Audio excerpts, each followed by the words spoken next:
Jual di kedai mungkin nampak bersih, tetapi cara pembuatannya di kilang kotor dan jijik.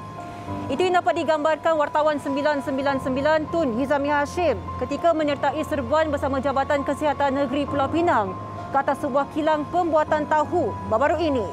Aspek kebersihan diabaikan. Malah ada juga pekerja yang tidak memperoleh suntikan typhoid. Saksikan laporannya.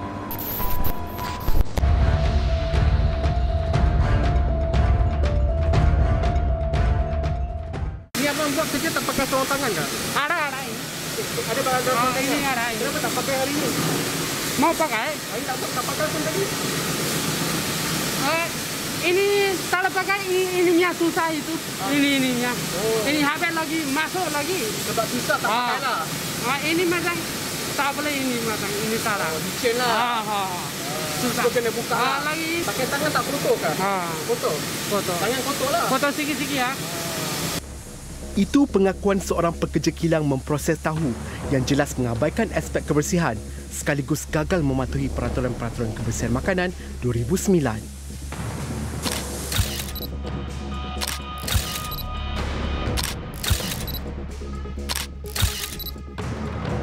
Pemantauan tahap kebersihan di premis penyediaan makanan terus dipergiatkan oleh pasukan bahagian keselamatan dan kualiti makanan Jabatan Kesihatan Pulau Pinang. Lokasi kita pada hari ini kita akan buat satu serbuan di kawasan Kampung Selamat. Kita anggarkan lebih kurang dalam 30-35 km daripada pejabat kita. Kilang ni dia memang dalam kawasan kita boleh katakan perumahan kampung. Perumahan kampung itu yang sukar bagi anggota kita untuk membuat pemantauan. Tepat jam 10 pagi, kilang yang disasar ini diserbu 12 anggota penguatkuasa dan pemeriksaan lanjut di dalam premis jelas mengejutkan pihak yang terlibat. Ini you tak buang lah? Tak lah buang. You mau pakai lagi? Mau pakai lagi dulu dibalik. Oh, mau pakai lagi? Oh, mana yang ni bukan yang untuk buang lah. Produk ni kata masih digunakan, dia bukan untuk dibuang. Bermakna kalau masih digunakan, dia kena tinggi lah. Okey? Dia kena tinggi, dia tak nak, sebab bila kita letak direct dengan lantai ni dia masalah lah. Sebab kalau kita tengok persekitaran lantai ni pun kotor lah. Dia sleeping pun, dia lincin pun, dari segi bahaya pun dia bahaya, dari segi kotor pun dia kotor. Berapa ketinggian sepatutnya tuan? Dia mesti kita up lah, kalau kata kita punya peraturan dalam 3 mm lah. Okey, 3 mm mana dia mesti berlapik lah, berlapik. Paras ni lah, anggaran lah. Tapi sebaiknya kalau kata produk ni digunakan, dia mesti orang kata sama paras dengan kita punya pinggang lah. Sebaiknya lah saya kata. Cara pengendalian makanan yang dilakukan oleh 20 pekerja kilang ini juga diteliti oleh pihak berkuasa.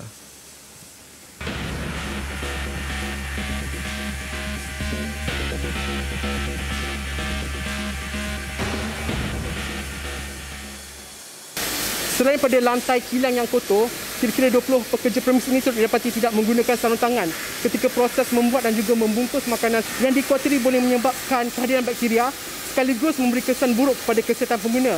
Dan ketika operasi ini dijalankan pada jam 10 pagi tadi, terdapat juga pekerja premis ini cuba meloloskan diri ke kawasan ladang kelapa sawit. Para pekerja di sini mendakwa kerap membersihkan premis. Namun, cara pencucian dilakukan ternyata tidak mengikut garis panduan yang ditetapkan oleh Kementerian Kesihatan Malaysia.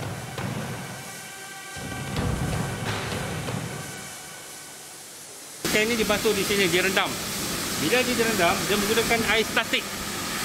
Okey, air statik ini dia akan mengebak. Okey, bakteria akan berkumpul. Sepatutnya air ini dia mesti mengalir. Dia basuh, dia mengalir. Kita tak benarkan dia statik. Bila statik, kita boleh tengok air. Bermakna dia akan merebak kuman bakteria di dalam air ini.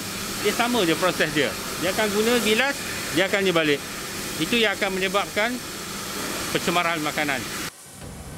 Keadaan di store juga menjijikkan apabila pihak berkuasa menemukan kehadiran lilati iaitu lipas, lalat dan tikus. Kita dapati ada najis tikus lah. Okay? Najis tikus di dalam. Biasanya kehadiran tikus lilati di sini akan bermula.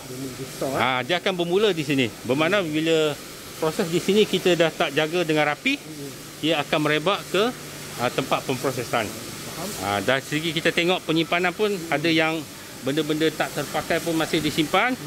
dan susunan dia pun dan dari segi pencahayaan dia pun kurang. Sepatutnya orang kata di sini yang perlu dititik beratkan oleh pihak pengusaha, tempat bermulanya kehadiran lelaki. Selain cara pemprosesan tahu yang menjijikkan, logo halal yang dipamerkan pada pembungkus juga mencurigakan pihak berkuasa. Yang ni secara terang-terangan sebab makanan tidak dibenarkan letak atas lantai lah. Ini makanan dah siap untuk dijual Ini yang dah siap untuk dijual. Okey. Sebarang makanan kita tak benarkan direct dengan lantai. Mesti pilot ataupun atas dalam bekas lah. Sebab yang ini memang terang-terangan lah di depan kita lah, dia letak di atas lantai. Jadi saya tengok ada setengah produk dia memang dapat sijil halal. Itu memang betul lah tuan? Kita akan siasat balik sama adakah produk tu halal ataupun tak. Sebab yang ni pun kita tengok memang ada sijil halal. Okey. Kita akan minta dia punya perakuan lah, sama ada halalnya sah ataupun tidak lah.